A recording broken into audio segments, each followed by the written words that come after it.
played here senior night on Saturday against Marshall with a 2-2 tie. On the road at number 19 Charlotte. Those rankings came out today.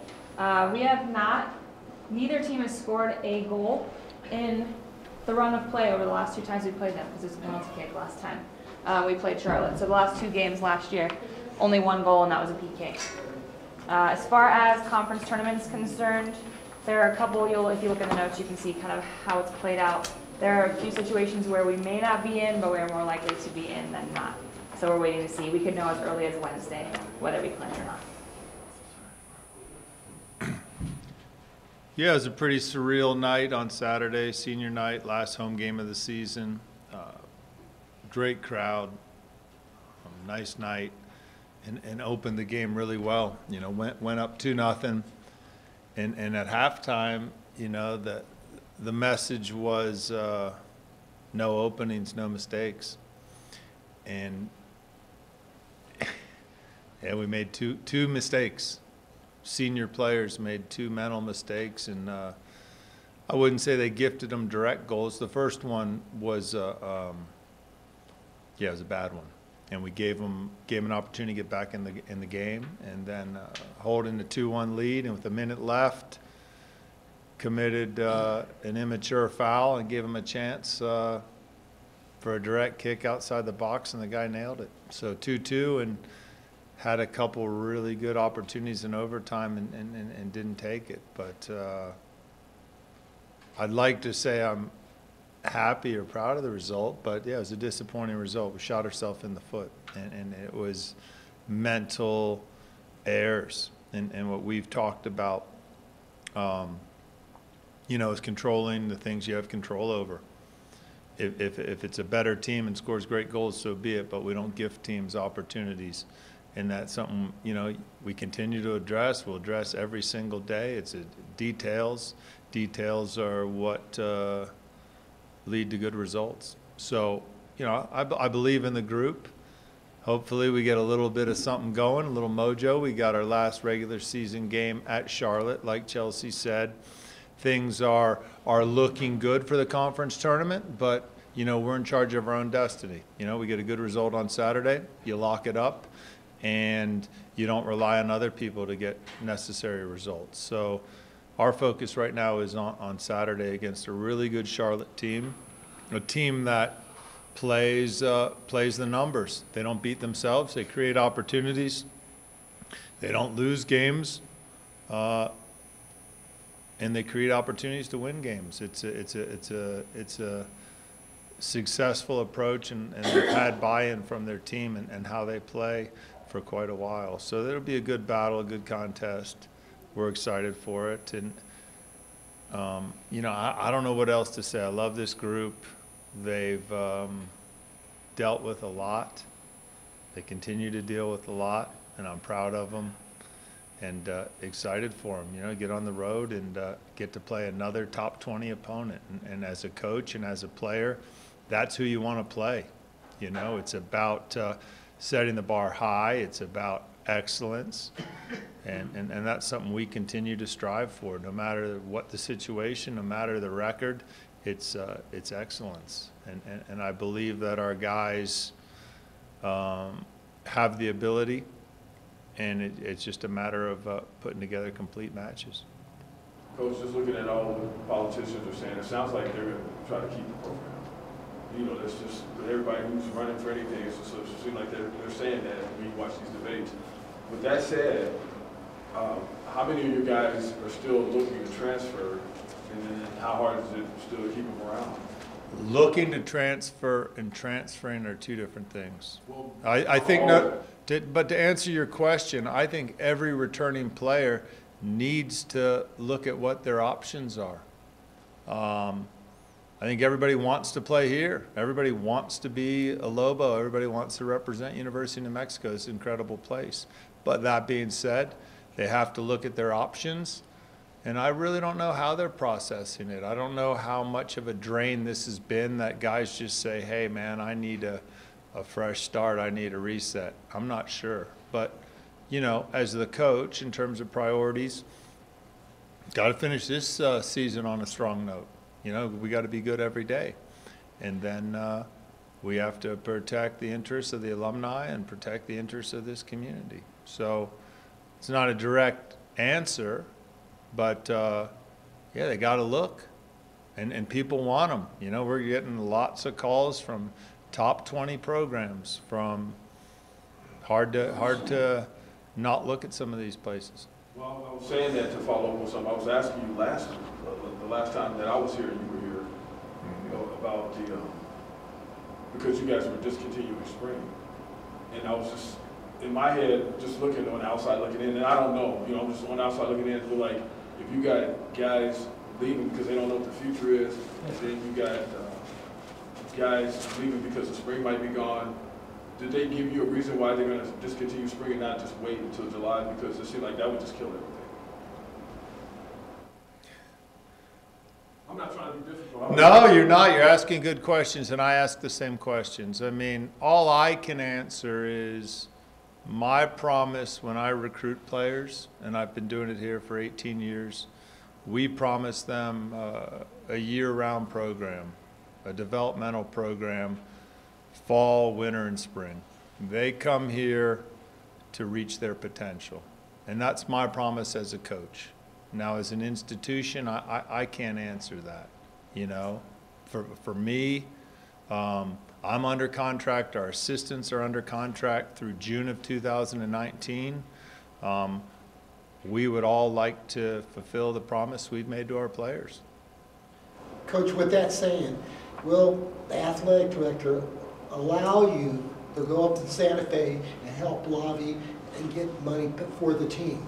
Because obviously you showing up in Santa Fe is going to be a big influence. A lot of people believe in you. You're a leader in this community. Will he allow you to go up there and help lobby to get money that I think it's going positive your way? Are they going to allow you to do it? That's it. My thing is, I'm here to represent our university and our athletic department. It's not so simple for me to say, yes, we need to raise money for men's soccer. That's too easy. We're in a situation as a department where we need to bring in funding across the board. I don't think it's for one particular sport. You know, our athletic director has a tough task. I don't think he wants to cut sports. I don't think anybody wants to cut sports. Now, did he make the right decision? And I can't answer that. I don't know all of the dollars and cents. But in terms of me representing our university, our athletic department, our men's soccer program, yeah, I'll always represent it because I believe in it, and I believe in our athletes here, and I believe in this state and the people that we're developing. So whatever's asked of me, as long as I'm an employee of the University of New Mexico, I'm going to represent this university and ask for assistance. Coach, like you said, your players looking for options are going to benefit the rest of their life. You're a young man. Might it be fair to ask you a hardcore question? Are you looking out for your options? Are there MSL teams now approaching you with phone calls and inquiry? It's a tough question. You know, I have not, it's hard. You know, I've talked to some people, but man, I'm here. And this is where my family's happiest. I can't really do, I just always feel I'm being disloyal. Anytime I think about another job or talk to another coach about one of our players, it just doesn't seem natural. For 18 years, I've just been representing this school and this state, you know, with pride. So it seems wrong to even say I would entertain another job. It seems disloyal. So I've just discussed. People have called me and they said, "Do you have interest?" And I said, "I can't answer that right now." I go, I'm planning on being here till the end of my contract in June. I got players to support. That's my obligation, is to our guys. It has to be. And I love New Mexico, and it's the best place for my family. So I don't know.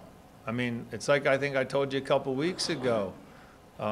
If somebody had asked me before all this happened, would you sign a a contract to commit to spending the rest of your life in New Mexico, I'd gladly do it. There's no other place in the world that I'd rather live right now, or for my family. Yeah. Along those same lines, you know, like they've been coming after your players, what about your coaching staff?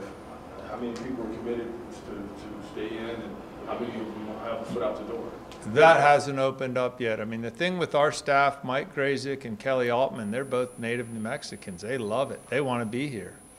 We all love it.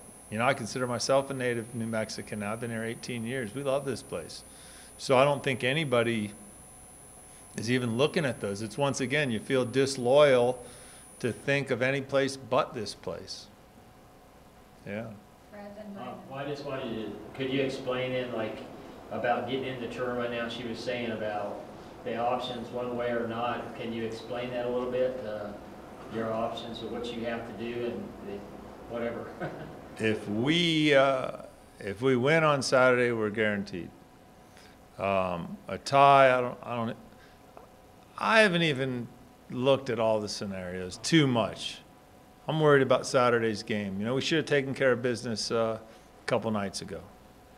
So, You would have been in. Sure. yeah, I mean, I just feel like we're still in charge of our own destiny. You win Saturday, you're in. You know, if you don't win, you're getting in on the back door to some degree. So I'm not focused on that. I mean, our program's about going to the national tournament. I mean, the reality is it's not a successful season if you don't go to the NCAA tournament. I think that's the deal in collegiate athletics. And we need to be a department that's about excellence. And, you know, couldn't be prouder of our cross-country team winning conference, or women's soccer winning conference. You know, women's soccer plays today in the first round of the conference tournament. That's what it's about. You know, if you're going to do something, it's not about mediocrity. It's about teaching kids to achieve excellence. You support them, and that's the standard. It's academic, it's social, and athletic. And that's what it's been about since the day I stepped on campus at University of New Mexico. And that's what's expected out of our guys. Every game, every day. Yeah. Coach, how much do you feel like the loss at Kentucky could mentally prepare, or additionally help prepare the team for what's at stake in this last game? The Kentucky game was terrible. Yeah, you're right. I mean, we'll have a different lineup. You know, we got some guys healthy. It's just fragile. You're dealing with a fragile team, and that's understandable. It's I don't know if they're coming or going. What are you going to say? And, you know, we've had this talk. Like, when guys come to university, there's very few things they're confident in. But the one thing they're confident in is that they're going to play the sport they love, they're going to be supported, and they're going to get to do that until they graduate. Our guys don't have that. And it's sometimes really hard to know what is going on in their heads. And as much as I know them and I'm around them, you can't walk in their shoes. And it's been a long process. This is, you know, this is what, 6-7 months that they've dealt with this uncertainty. And as it gets closer, yeah, man, they're really concerned. They don't know what's going on.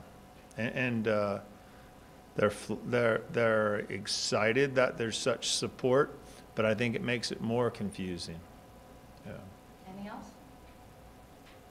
You got one more? If no one else does, is there anyone on the team that has said no matter what they want to stay here? That they want to at least just finish their education if there is not soccer here next year? No. They're here to play soccer and get an education. That's what any high-level athlete, I mean, these are high-level guys. When they come here, right or wrong, they have aspirations of playing professionally. And I think that's somewhat a naive thing. And that our job is to say, well, that's great to have that goal, but first you get your degree, and then you get to play if that opportunity presents itself. So I think anybody that's got eligibility left, they want to play.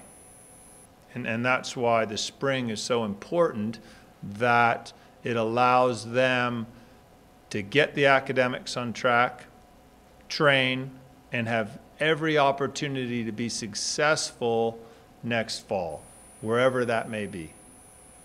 All right, that's about time. Thank you, Coach. All right, thanks. Thanks a lot.